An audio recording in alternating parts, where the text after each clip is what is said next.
nandito na kami sa school. Ito, ready nang mag-quiz yung mga bata. Tapos biglang nag-suspend ng klase. Ayan. So, para maging productive pa rin ang araw natin, ang gagawin ko, ito, nag-ready pa naman ako ng quiz ng mga bata.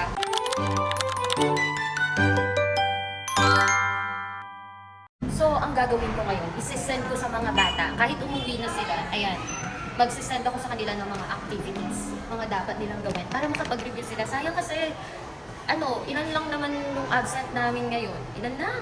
Hindi na natin sasayangin yung oras. Ayan, magtrabaho tayo ng mga gawain.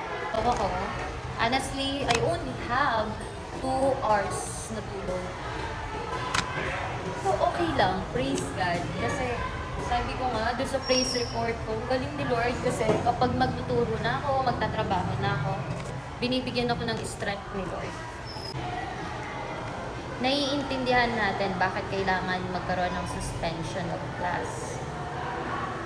Yun nga lang, medyo talagang na-late lang ngayon kasi, nandito na yung mga bata kasi maaga kaming pumapasok. Sinusundo na yung mga bata, kaya talagang uuwi na sila. Ay, ang gagawin natin, isa-send natin sa mga bata. Feeling ko gusto kong mag-worship.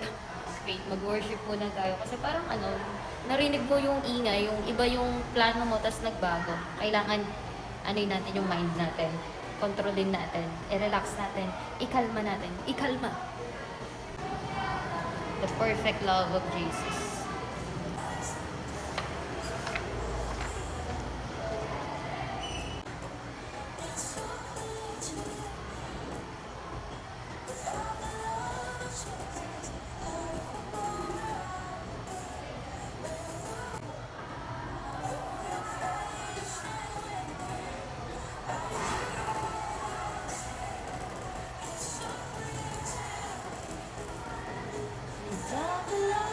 Jesus, I don't know where I will be.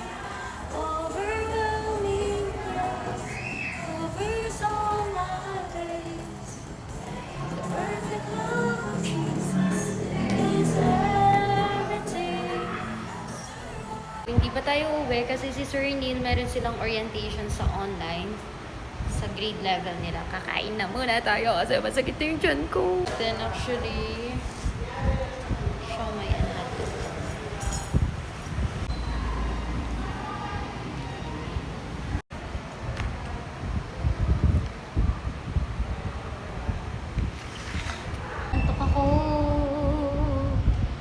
lalagay na tayo ng scores.